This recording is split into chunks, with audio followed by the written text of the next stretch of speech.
We sound off for a minute. So Gumball wanted to save Mr. Robinson's life. Mr. Robinson didn't want Gumball anywhere near him because he kind of saw Gumball as a nuisance. He kind of saw Gumball as a pain in the neck. But there was this whole anticlimactic situation that in Gumball's head, and Gumball's young and he's naive, that brought them together. He sees them. He sees that as the instance that brought them together. He believes Mr. Robinson saved his life when really Gumball blew the situation out of proportion and his life wasn't really in danger. But he feels like he owes some sort of debt to Mr. Robinson and now wants to save Mr. Robinson's life.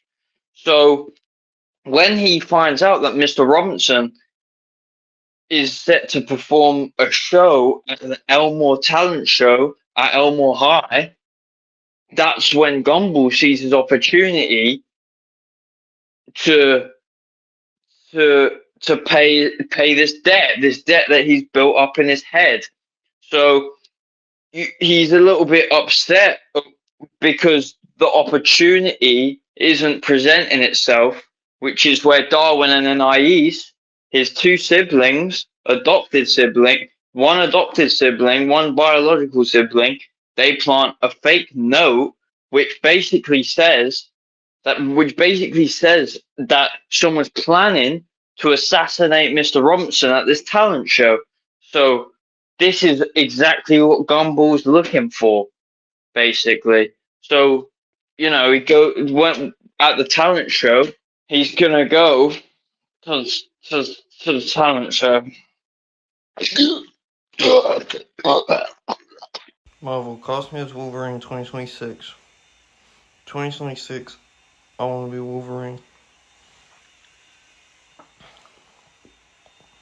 We arrive at this talent show where you're like, oh, so okay, so Mr. Robinson's actually going to perform. He's going to actually sing some sort of song and do maybe like a little dance routine. So what happens is he we pan into the crowd. We get a nice shot of the crowd here, and we see, oh wow, no one actually really turned up. You've got Margaret there, who really she said she's there to see Mr. Robinson fail. She doesn't actually care that Mr. Robinson's pursuing something that he's passionate about, song and dance. She doesn't give a crap. She's there to watch him fail. So and then you've got an old person and you get the illusion of clapping. You think, oh, you hear some claps in the audience, but really it's just this one old guy slapping this other old guy, slapping the side of his head to try and like wake him up to be like, yo, it's about to start, bro. It's about to start, bro. Slap, slap, slap. That's what you can hear.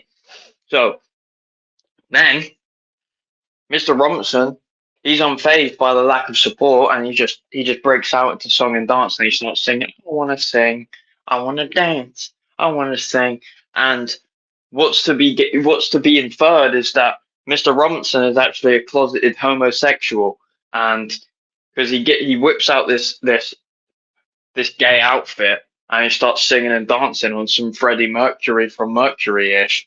So he starts singing and he starts dancing and he starts singing about wanting to be free, and that's probably wants to be free from his marriage with his wife, with his moody wife, moody Margaret, his wife, who's only there to see him fail. And then when he starts singing and dancing, Margaret leaves the venue. She leaves. She doesn't even want to hear it because she probably doesn't support his true self.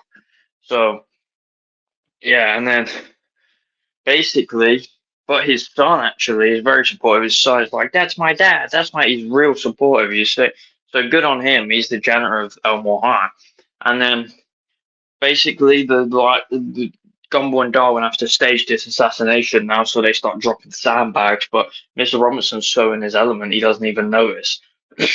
He doesn't even notice. So he's just like singing, dancing, jumping around, and then I think if my memory serves me right, there was a malfunction, and one of the lights fell down, and it really nearly hits Mr. Robinson in his head, like lands on his head, and then Gumball jumps, misses the jump, and then does the jump again and saves Mr. Robinson, and jumps out of the way, and Mr. Robinson like you saved me. And then he breaks out to angry because he's like, oh, you ruined my performance, bro. I was in the middle of hitting that B high. He was hitting a B high, and Gumball jumped in the way and basically interrupted it. So, but I think he continues singing after that, or he's like, oh, thank you. And then the two old people now are singing. Margaret's nose to be smiling. The sun's made up. He's happy as Larry. Darwin and Anais, they're showing a bit of love too. And Gumball's proud of him. Gumball's happy he repaid this debt. So yeah, everyone's made up, and then they start, and then Anais and Gumball start like coming down on this flipping this platform, this movable platform up and down elevator sort of manufacturism, and they basically crush every bone in Mr. Robinson's body. They crush every bone in his body, and he likely dies because he's just a big pile of mush on the floor. So he only really had a few minutes of being his true self, Mr. Robinson, a gay man, and Mr. Robinson. Basically, only he had a, but those were probably the most freeing moments of his life. Those few moments where he was singing and dancing in his little outfit, probably the most freeing moments, probably the freest he's ever felt in his whole life, being coming up from probably a flipping religious household, I assume. And then you got his wife Margaret, who's just a bloody bore. She is. She's flipping angry all the time. Never needs to fix her attitude once in a while. So yeah, probably the freest he's ever felt, and you just really feel like, yeah, he's gone, but for a few moments he lived. You know, his whole life he hasn't lived, and for a few moments he lived as a gay man. So yeah, that's basically that's basically what's to be inferred from the episode. If you look between the lines there, and it was honestly, I give this episode like a 5, 6 out of 10. So I was just like, oh yeah, okay. Well, I didn't know Mr. Robinson was gay, but other than that, I'm a little bit bored. I'm a little bit bored. Singing went on a little too long on some because he thought he was Freddie Mercury on some Freddie Mercury jazz. But yeah, I don't know. Yeah, it was alright. Nah, fucking loved it actually. It was probably fucking good, but it was actually alright. Who cares anyway? Just yeah, it was alright. Cool. That's all.